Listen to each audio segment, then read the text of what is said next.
दोस्तों, आज की कहानी है बहू तुम्हें लड़का नहीं हुआ तो सारी संपत्ति लड़कियां ले जाएगी। दोस्तों, कहानी शुरू करने से पहले अगर आपने हमारे चैनल को सब्सक्राइब नहीं किया है तो सब्सक्राइब कर लीजिए ताकि आपके पास पहुंचे हर नया वीडियो। इंटर कॉलेज के प्रिंसिपल पद से रिटायर रविंद्र बाबू की 4 बेटियों में से उनकी छोटी बेटी की शादी की तैयारियां चल रही हैं। शादी में कुछ ही दिन बचा हैं। सब बेटियों के चले जाने के बाद अकेले रहना पड़ेगा। हम दोनों पति पत्नी को यही सोच कर रविंद्र बाबू की पत्नी शांति जी की आंखें बार बार नम हो रही हैं। शांति जी को देख रविंद्र बाबू भी अपने आंसू नहीं रोक पाते। एक ही बात हमेशा बोलते, सब बेटियों के जाने के बाद हम दोनों कैसे रहेंगे। तब उनकी सारों बेटी कहती, माँ पापा आप चिंता मत करिए, हम सारों बहन है ना, हम सब मिलकर आपकी सेवा करेंगे, कभी आपको अकेले नहीं रहने देंगे। शादी के हफ्ते भर पहले से ही रस्म शुरू हो गया। धीरे धीरे सब मेहमान भी आने लगे। मेहमान जैसे ही घर में आते उनको देखकर शांति जी भावुक हो जाती।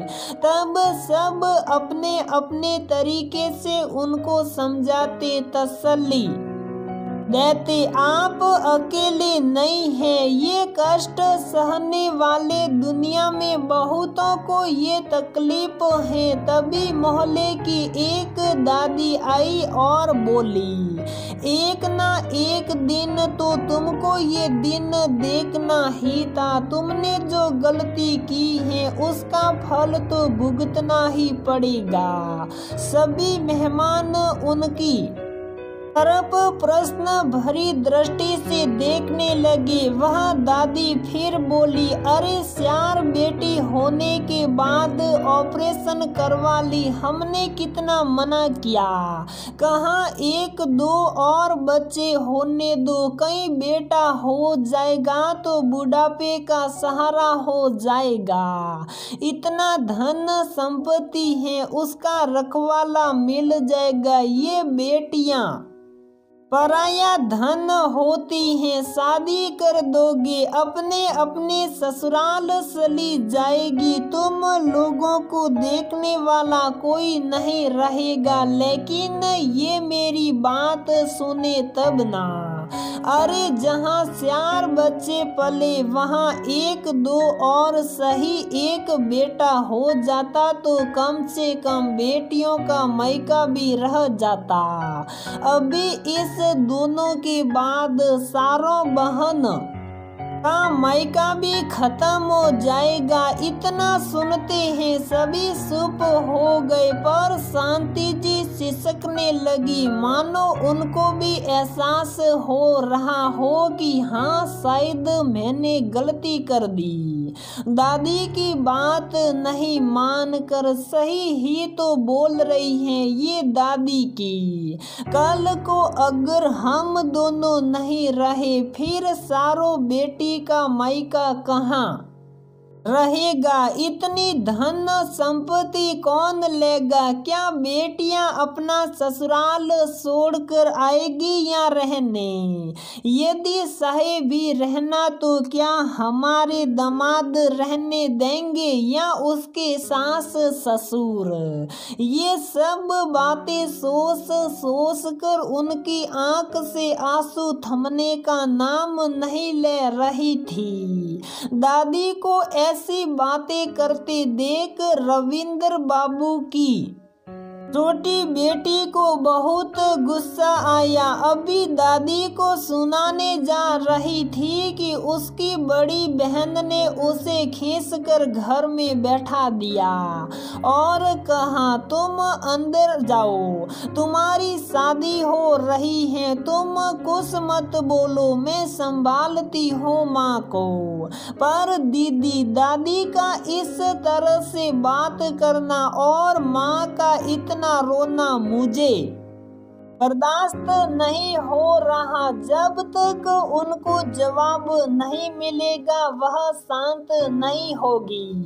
मुझे बोलने दो दीदी, छोटी बहन ने कहा। पर उसकी तीनों बहनों ने ये कहकर मना कर दिया कि अभी शादी ब्याह का घर है, जवाब देने से बेहतर चुप रहना ही सही है। आज हल्दी का रस्म है, घर में सभी रिश्तेदार और बहुत सारे मेहमान आए हुए हैं। इधर मोहल्ले भर के औरतों का अलग ग्रुप बना हुआ है।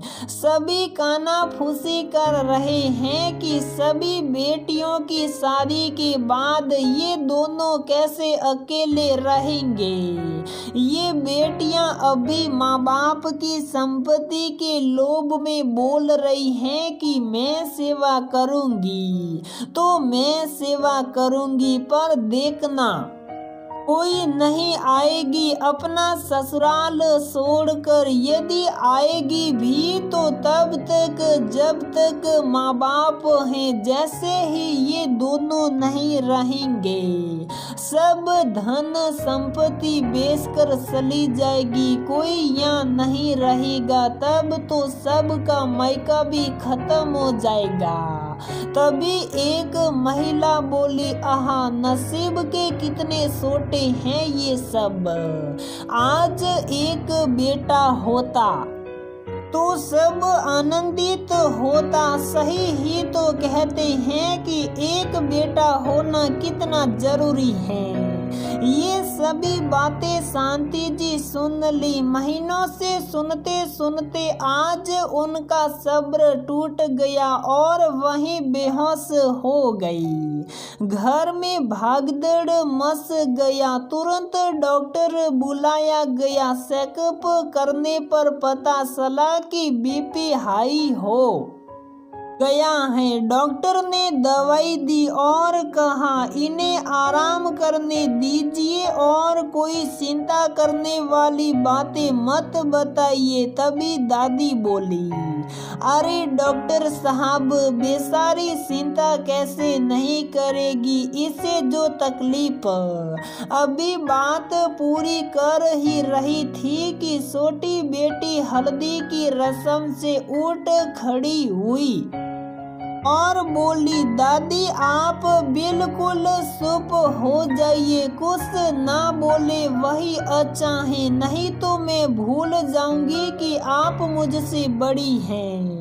मेरी माँ का बीपी बढ़ाने वाली आप हैं। महीनों से उल्टी सीधी बातें करके आपने इन्हें बीमार कर दिया। माना कि एक बेटा होना जरूरी है, लेकिन नहीं हुआ तो क्या कर सकते हैं। इसके लिए आप ये कैसे कह सकते हैं कि मेरे माँ बाप अकेले हो जाएंगे, उनकी देखभाल कोई नहीं करेगा।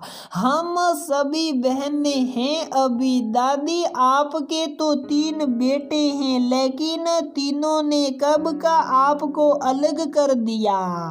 आप सालों से अकेले खाना बनाकर खा रही हैं। इस उम्र में भी फिर क्या करना ऐसे बेटों का। और हाँ काकी, आप लोग मेरे माँ बाप के बजाय अपनी चिंता करें तो ज्यादा बेहतर होगा।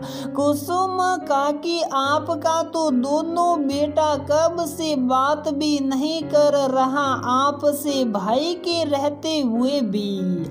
मायका अभी से छूट गया, कभी दोनों भाई बुलाता भी नहीं है आपकी दोनों बेटियों को। तो अब बताइए, क्या ऐसा भाई होना जरूरी है? इससे तो अच्छा है कि मुझे भाई नहीं है। आप सभी आमंत्रित हैं मेरी शादी में, तो आइए कुछ सहयोग कीजिए। अगर नहीं कर सकते ऐसी बातें करके मेरी माँ की चिंता मत बढ़ाइए।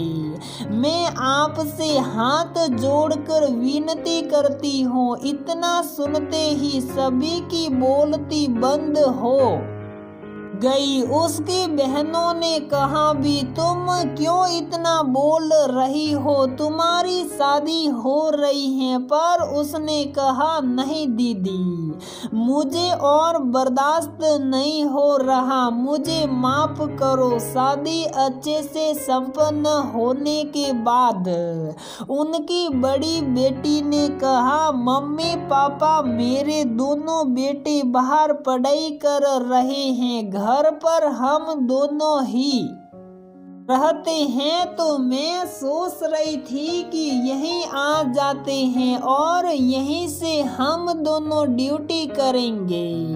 दोनों टीचर हैं। रविंद्र बाबू ने मना करना चाहा, पर बेटी की जिद के आगे झुकना पड़ा। अब दोनों वहीं से ड्यूटी करने लगे। मायके से स्कूल दूर हो जाता, इसलिए दोनों को थोड़ी परेशानी होने लगी। तब शांति जी ने कहा, बेटा अभी तुम अपने ससुराल जाओ, हम दोनों अभी ठीक हैं, खुद से सब कुछ कर सकते हैं। जब कुछ दिक्कत होगी तब मैं तुम सब बहनों को बुला लूंगी। पहले तो नहीं मानी, लेकिन रविंद्र बाबू ने जब कहा, बेटा तुम्हारी माँ सही कह रही है, तुम्हें यहाँ से ड्यूटी करने में दिक्कत होती है, अपने ससुराल से ही ड्यूटी करो बेटा। तब सारों बहनों ने निश्चय किया कि हम सभी बहन बारी बारी से आकर मम्मी पापा का ध्यान रखेंगे और अपना मायका भी आबाद रखेंगे। इस दुनिया वालों की बोलती बंद करेंगे कि भाई नहीं होने के बाद ही हमारा मायका है। बहन, हम लोग मम्मी पापा के संपत्ति का बंटवारा कभी नहीं करेंगे। हम में से कोई एक बहन यहीं बस जाएंगे हमेशा के लिए और अपना मायका आबाद रखेंगे। अभी रविंद्र बाबू दोनों पति पत्नी अच्छे से रह रहे हैं। उनकी सारों बेटियां बारी बारी आती हैं और हफ्ते भर रुक कर जाती हैं। शांति जी भी बिल्कुल चिंता नहीं करती हैं कि उन्हें बेटा नहीं है। सारों बहनों के ससुराल वाले भी काफी खुश हैं। वह कहते फिरते हैं कि देखो मुझे कितनी अच्छी बहू मिली है, जो ससुराल के साथ साथ अपना मायका भी बखूबी संभाल रही है। सभी काफी खुश हैं। तो दोस्तों, हमारी ये कहानी यहीं पर समाप्त होती है। अगर आपको हमारी ये कहानी पसंद आती है तो प्लीज वीडियो को लाइक करें, शेयर करें और हमारे चैनल को सब्सक्राइब जरूर करें।